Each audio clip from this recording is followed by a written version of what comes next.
Creating surveys and forms in Google Docs. Google Forms are a useful tool to help you plan events, send surveys, deliver quizzes, or collect other information in an easy, streamlined way.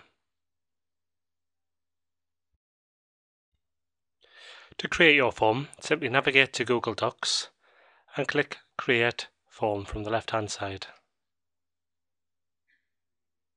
The form you create will be connected to a spreadsheet of the same title that collects all of the responses.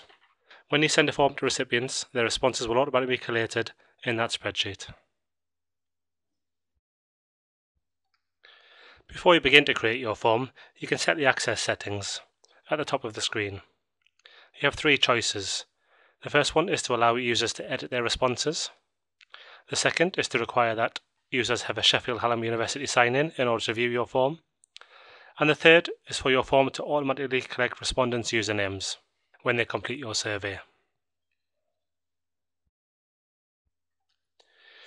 You can add different types of questions to your forms by clicking Add Item in the top left-hand corner. Here are some of the question types you can choose: checkboxes, grid, drop-down lists with options, multiple choice, paragraph text, which allows for long answers, and scale, to ask your respondents to grade something on a scale of 1 to 5, for instance. The text question type collects a single line of text input. Multiple choice questions can collect input of multiple selections through checkboxes. Choose from a list questions collect input from a drop-down menu. And checkboxes can collect input of multiple selections through checkboxes.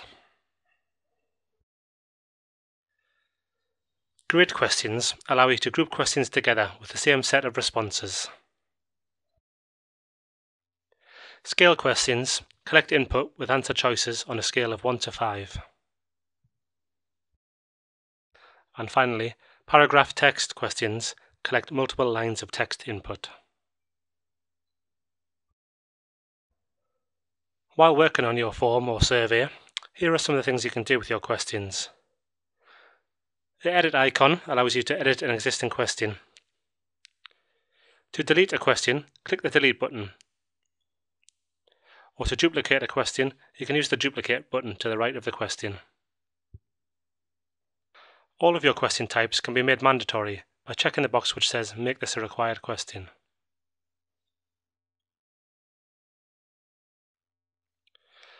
As well as questions, you can also add other items to your form or survey. You can add section headers if you'd like to divide your form into sections to make it easier to read and complete. If you created a long form, for example, and would like to make it easier for your respondents to fill out, you can also add page breaks. From the Add Item drop-down menu, select either page break or section header.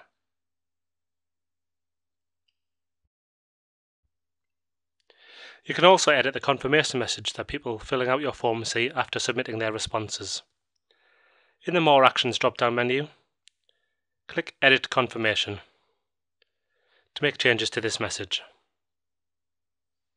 Once you're happy, click Save. Themes are a good way to personalize your form or make it more tailored to the recipients you're sending it to. To pick a theme for your form, click Themes at the top of the form and simply scroll through the pages and select your favorite theme.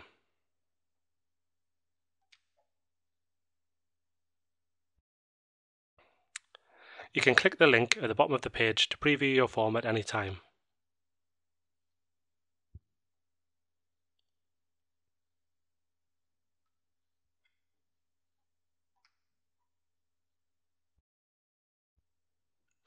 If you decide to save your form for editing later, you can edit your form at any time by opening this spreadsheet from your documents list and selecting the Form menu and Edit Form.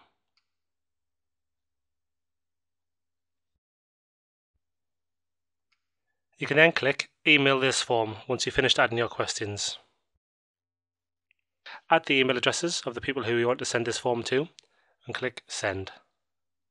Alternatively, you could just copy and paste the URL for your form into a normal email. Your form responses are collected in a new spreadsheet with the same title as the form. You can access the form responses at any time by opening the spreadsheet from your documents list. To stop accepting entries for the form, click the Form menu from your spreadsheet and deselect Accepting Responses.